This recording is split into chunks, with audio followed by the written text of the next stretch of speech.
Что означает Кока-Кола в переводе с еврейского?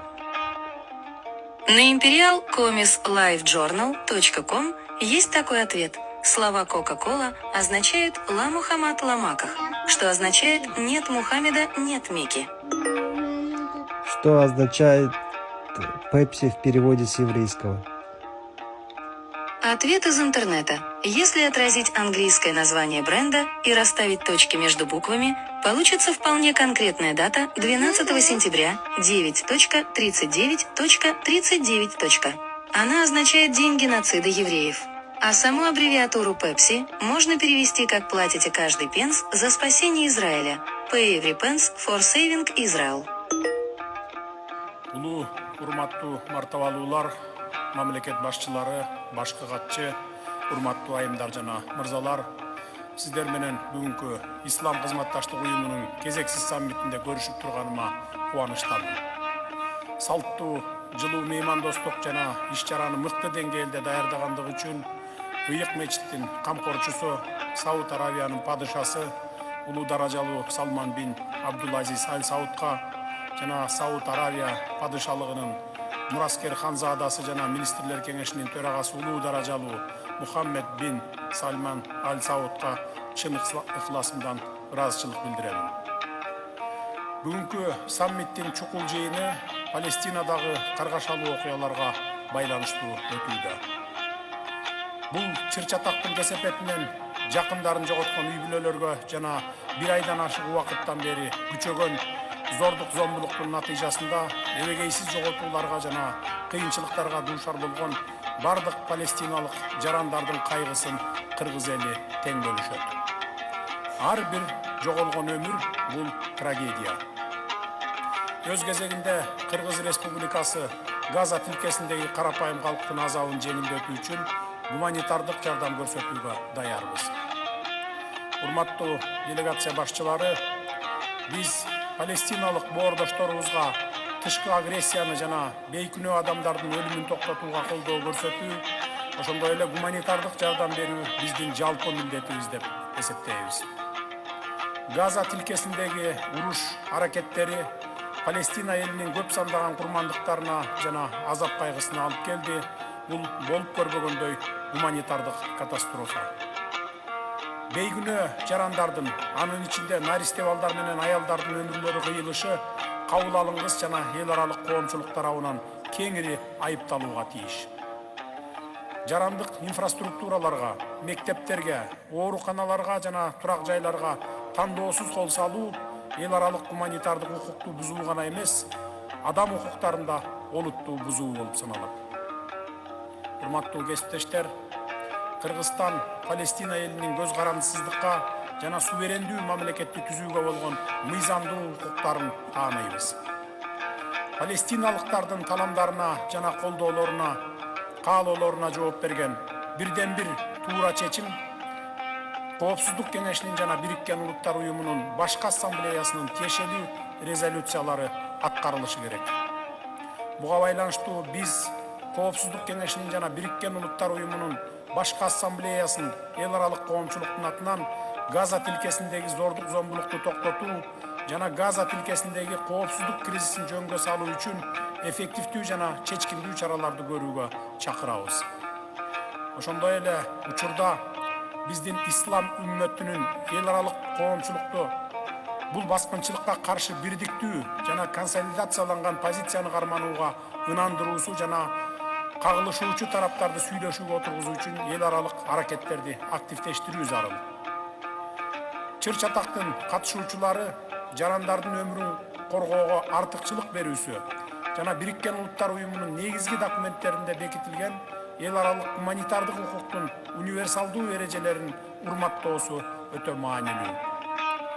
Адилеттүүлүк, теңдик жана адам укуктарын урматтоо принциптери Израиль-Палестина жаңжалын чечүүгө умтулууда биздин иш аракеттерибизге жетекчилик кылууга тийиш. Урматтуу делегация башчылары, тынчтык бул абстрактуу түшүнүк эмес, бул диалог. Түшүнүшүү жана эл аралык укукту урматтоо аркылуу жетишүүгө боло турган реалдуулук экенине баарыбыз бекем ишенебиз. Кыргыз Республикасы бүткүл жакынкы чыгышта адилеттүү жана туруктуу тынчтыкка жетишүүгө багытталган бардык күч аракеттерди колдойбуз. Ушундай шартта гана чыр чатактын тараптары адилеттүүлүк жана бакубатчуулук өкүм сүргөн тынчтыкта жана коопсуздукта жанаша жашай алышат. Көңүл бурганыңыздарга рахмат.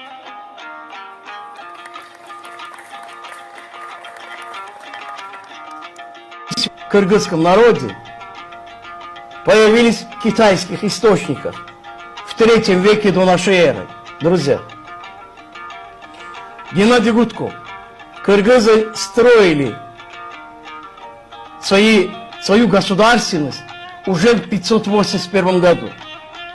Не было тогда ни русской государственности, ни вас и ни те, которые сегодня себя называют государствообразующими народами. 581 год. Кыргызское ханство. 840 год. Кыргызы победили уйгуров и создали свою вторую государственность. В 1862 году, друзья, в течение 14-летней борьбы с русскими все-таки царской России удалось захватить земли кыргызов. И до 1991 года. Можете себе представить, почти 130 лет кыргызы находились под русской оккупацией. Это древний культурный народ, созидающий.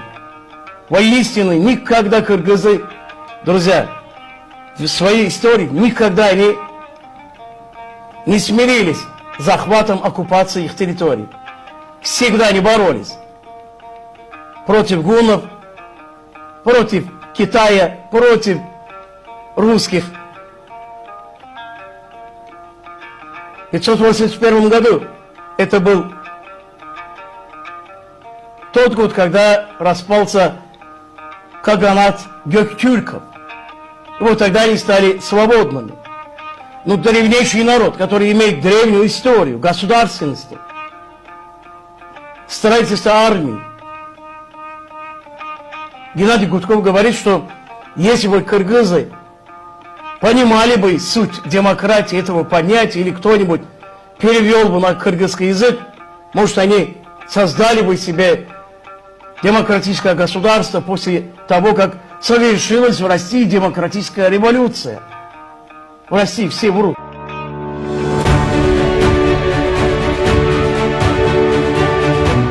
В далеком 1986 году, в разгар холодной войны, знаменитый кыргызский писатель и дипломат Чингиз Айтматов организовал встречу интеллектуалов мира на берегу нашего прекрасного озера Иссык-Куль, получившую название Иссык-Кульский форум.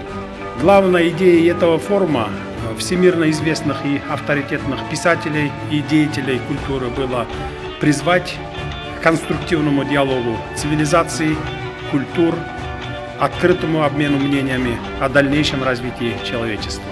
Наша очередная 42-я конференция проходит во времена, когда мы вновь сталкиваемся с серьезными угрозами для мира и безопасности, проблемами в налаживании позитивного взаимодействия и взаимопомощи, межконфессионального и межкультурного диалога. На фоне этих негативных трендов роль ЮНЕСКО как интеллектуального форума становится вновь как никогда актуальной. В стране наблюдается положительная тенденция в экономических показателях. Реализуются крупные проекты, решаются социальные вопросы, а именно заметно повышаются размеры заработных плат, соцпособий и пенсий. Такая положительная тенденция происходит благодаря экономическому росту в республике. К слову, рост случился в то время, как Кыргызстану международные эксперты предрекали спад экономики. Несмотря на пессимистичные ожидания, экономика Кыргызстана продемонстрировала положительный тренд экономического роста. Так, по итогам 2022 года реальный темп роста Кыргызстана составил 107%, Дефицит государственного бюджета за 2022 год составил всего лишь 1,1% ВВП, а мы сегодня внесли в парламент бюджет следующего года, где мы говорим уже о профиците нашего государственного бюджета. С улучшением экономики развивается инфраструктура и в целом соцблок. Только в прошлом году в столице было построено 15 школ и 1 детсад за счет республиканского бюджета. Такая же работа идет и в этом году по всей республике. По плану Кабинета министров до конца года планируется завершить строительство более 100 школ по всей республике, в том числе так называемых долгостроев. Наряду с выполнением социальных обязательств перед обществом государство ведет борьбу с коррупцией и организованными преступными группировками. Тем временем эксперты рассказывают, что эта борьба была обозначена как необходимость для дальнейшего устойчивого развития Кыргызстана с первых дней президентства Садыра Джапарова. Задержание криминалитета и пресечение их преступной деятельности – это доказательство того, что идет реализация обещаний, данных главой государства, считает эксперт Мурат Пейшенов. Одной из задач, стратегических задач и стратегия развития до 2026 года Кыргызстана прописана. Борьба с коррупцией, борьба с терроризмом, борьба с экстремизмом, борьба с бандитизмом. Это все прописано. Так что, я думаю, все это не то, что там наобум с утра решили. Это все продумано. Смелости у президента, руководства хватило бороться. Я считаю, что это плюс большой. Плюс ко всему этому Кыргызстан укрепляет межгосударственные отношения с другими странами. Доказательством тому служат частые визиты президента в другие государства и, конечно же, ответные визиты зарубежных лидеров в Кыргызстан. Положительную тенденцию во внешней политике отмечают и эксперты-дипломаты. Ростом зрелости кыргызской дипломатии, опыта руководства, которое активно занимается налаживанием контактов, сотрудничества с странами на различных направлениях.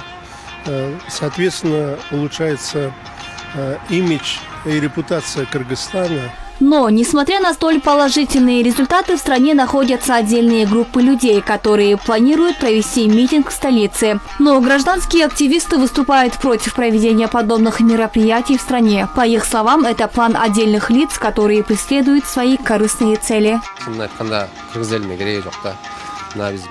Сейчас нашей стране вообще не нужны митинги. Сколько митингов мы и так пережили. Видели кровь, смерть, беспорядок. Народ устал уже от этого. Ради справедливости должны сказать, что в стране действительно идут хорошие изменения. Люди должны понимать, что все не случается в один день. Ни одна страна не поднималась в один день. Все проходили этот путь, что и мы. Некоторые требуют, чтобы президент в один день превратил Кыргызстан во Францию. Это невозможно. Сейчас для общества нужен только покой. Мы ничего не добились, устраивав митинги в стране. Мы теряем наоборот. Экономика, общество откидывается назад на 10 лет. Например, в 2010 году во время революции я потерял единственного сына. И я не хочу, чтобы моя история повторялась в других семьях. Поэтому призываю наш народ не поддаваться провокациям. Я прошу всех родителей, женщин, матерей объяснить своим сыновьям, мужьям, братьям о необратимых последствиях. Патриотизм не заключается в проведении митингов. Им может быть только тот человек, который готов защитить свой народ от бед врагов и от вот таких провокаторов, как Телекмат Куренов. Активисты, участники Народной апрельской революции призывают граждан быть бдительными, не совершать провокационных действий и не позволять вовлечь себя в провокационную деятельность.